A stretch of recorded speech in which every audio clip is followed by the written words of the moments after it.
ახლა თუ კორუფციასთან ბრძოლა არის, რა თქმა უნდა, ამის გამოც უნდა სხვა შორის ქარსელაძის გარშემო რომ ხალხი დაიჭირეს, ქარსელაძის გარემოწვდნენ. სწორედ მსგავსი დანაშაულის გამო რომ აი ბიჭიკო პაიკიძე რომ დაიჭირეს, უბრალოდ მისი კომპანიის წევრები. ზუსტად ის იყო, რომ აი კომპანია აშენებდა გზებს, იპარავდა ფულს და რაღაცა ათკატით აკეთებდნენ აი ამ ფულის კეთების პროცესში იყვნენ ასე და ეხლა სერპანტინი არის აგერ ამ ხელა კომპანია ღარიბაშვილის ოჯახთან დაკავშირებული და 400 მილიონის ტენდერებია და არაფერი არ მოიკითხეს.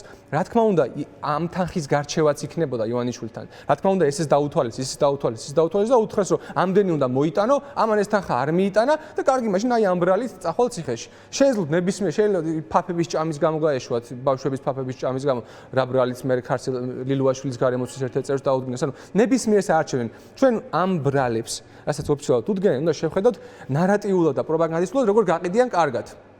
იგივე იყო ლილუაშვილიც, ხო, აი ბავშვებს ფაფები მოპარა, კოლცენტრები ქონდა, ტელევიზიებს აფინანსებდა აბსურდი, ვინ რას აფინანსებდა, ხო, ყველამ იცით რომ ტყუილი. უბრალოდ როგორ გაიყიდება ეს ნარატიულად კარგად. იგივე არის ღარიბაშვილის შემთხვევაში, რომ მასშტაბი აი ამ კომპანიის წყალობითაც შეგვიძლია ვთქვათ, რომ არის 100-ჯერ მეტი.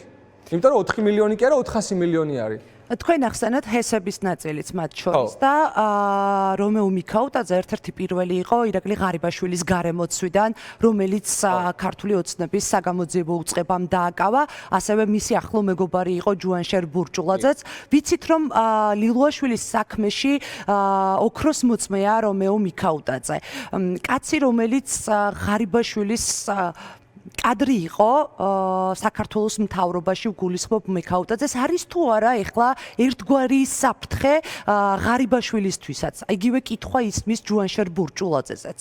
ხო, მან სხვა შორის ეს ესეთი ხმებიც გამოდის, რომ რაღაცა ერთმანეთს ემუქრებიან იმით, რომ ითანამშრომლებენ გამოძიებას. მაგალითად, ერთ-ერთი დაკავებული აი ლილუაშვილის გარემოცვიდან ეს იყო კობა გაბუნია, რომელიც იყო თან ქარსელაძის მოადგილე და იყო ამათ კლანის წევრი. გამოვიდა რამდენიმე კვირის წინ ციხიდან, რაღაც გირაოს გადაიხადა 300,000 ლარი. ძალიან მაგარია, ხელა უბრალოდ ჯინოვიქს 300,000 ლარია გირაოს სახით გადასახდელი, ხო წარმოგიდგენთ რამდენი აქვს მოპარული და გამოვიდა ისიც მანამდე ვიღაც ტაბიძემაც ითანამშრომლა.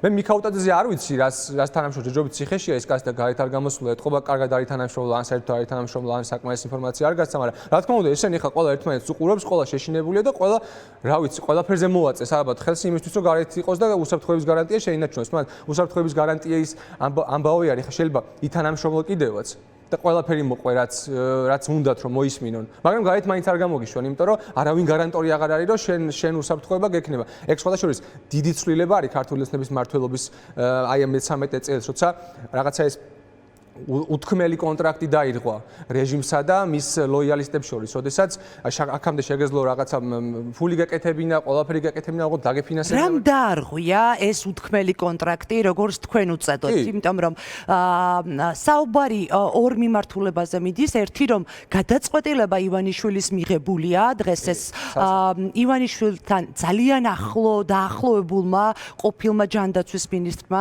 ეკატერინა ტიკარაძემ თქვა და მეორე ოცნებაში საერთო შეთანხმებული მესეჯ ბოქსით მოსაუბრე ქართული ოცნების დეპუტატები და ნინო წილოსანი, რომელიც პირდაპირ ამბობს, რომ ბევრი სიბინძურია და ეს სიბინძურე ზედაპირზე შესაძლოა ამოსულიყო სასამართლო გარჩევის შემთხვევაში. რამ დაარღვია ეს ეგრეთ წოდებული მემორანდუმი, რომელიც ჰქონდა დადებული ჩინოვნიკებს ივანიშვილთან?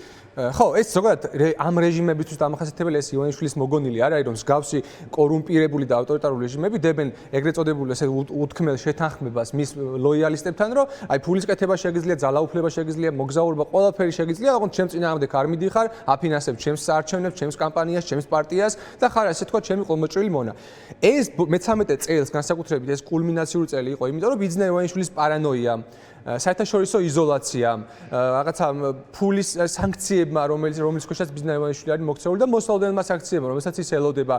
ამ ადამიანების მიერ ბევრი ფულის აკუმულაცია საუბარია ლილუაშვილზე, ღარიბაშვილზე, სხვა შორის ბაჩიაშვილის მაგ თემაში სოუში ჯდება, იმიტომ რომ $900 მილიონ ზედავებოდა. $900 მილიონ წარმოგიდგენიათ რა რაოდენობის თანხაზე არის საუბარი. ანუ უცებ ივანიშვილისთვის ეს ყველაფერი გახდა საფრთხის შემცველი, ის ისედაც მიდრეკილი არის პარანოიისკენ, ეს ჩვენ ძალიან კარგად ვიცით და მასეთ დიქტატორებს, როგორც ივანიშვილი არის, ძალიან საღაზრზე და ჭკვიანიც რო ყოფილიყო, მე-13 და მე-14 და მე-10 წელს ეგ ემართებათ მაინც. თავისივე ტყუილებს იჯერებენ და თავისივე პარანოიაში ვარდებიან და ამას დაემატა სულ ბოლო ნაწილად ირაკლი კობახიძის პირადი ინტერესი, რომ გარშემო რომელიც შორის დუმს ამდენი დღეა ღარიბაშვილის დაკავებაზე. ხო, ნუ ის არის, ეხა ელოდებიან რაღაც დააკვირდებიან რეაქციებს და გამოვამერე და იტყვის, რა ვიცი, გუშინ რომ ამბობდა, რომ ღარიბაშვილი მაგარი კაციაო და გახარია კარგი კაციაო, ხო გამოვიდა ვერ და თქვა, რომ ცუდი კაციაო, ეხა იგივე სიტყვის, ამას ხომ მნიშვნელობა არ აქვს მისთვის. ხო, აი, კობახიძის ფაქტორიც ამ შემთხვევაში მნიშვნელოვანი გახდა, იმიტომ რომ კობახიძეს დაეყრდნო და მის რაღაცა ტექნოკრატების თუ რაღაც სტაფერები არიან რეალურად არა პოლიტიკოსები,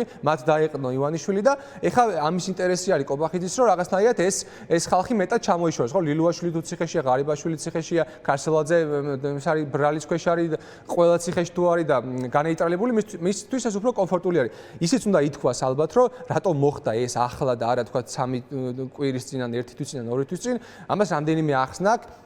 ერთი რომ გავრცელებული ხმების თანახმად ღარიბაშვილს ჰქონდა შანსი რომ გადაეხადა ის თანხა რასაც თხოვდნენ და ეს უნდა მომხდარიყო იანვრის დასაწყისში და როგორც ჩანს და როგორც ჩემთვის მოსალოდნელი იყო არ მოხდა, იმიტომ რომ არავინ ფული არ გადაუხადა ივანიშვილს, არც ლილუაშვილმა, არც ღარიბაშვილმა და არც ერთმა დაკავებულებმა, იმიტომ რომ იციან რომ არანაირი გარანტია არ არსებობს, რა თუ გადაიხდი ამ ფულს, მაინც ციხეში შეიძლება გაგიშვას, იმიტომ რომ დარღვეულია ეს კონტრაქტი, რაც ვახსენეთ, ხო?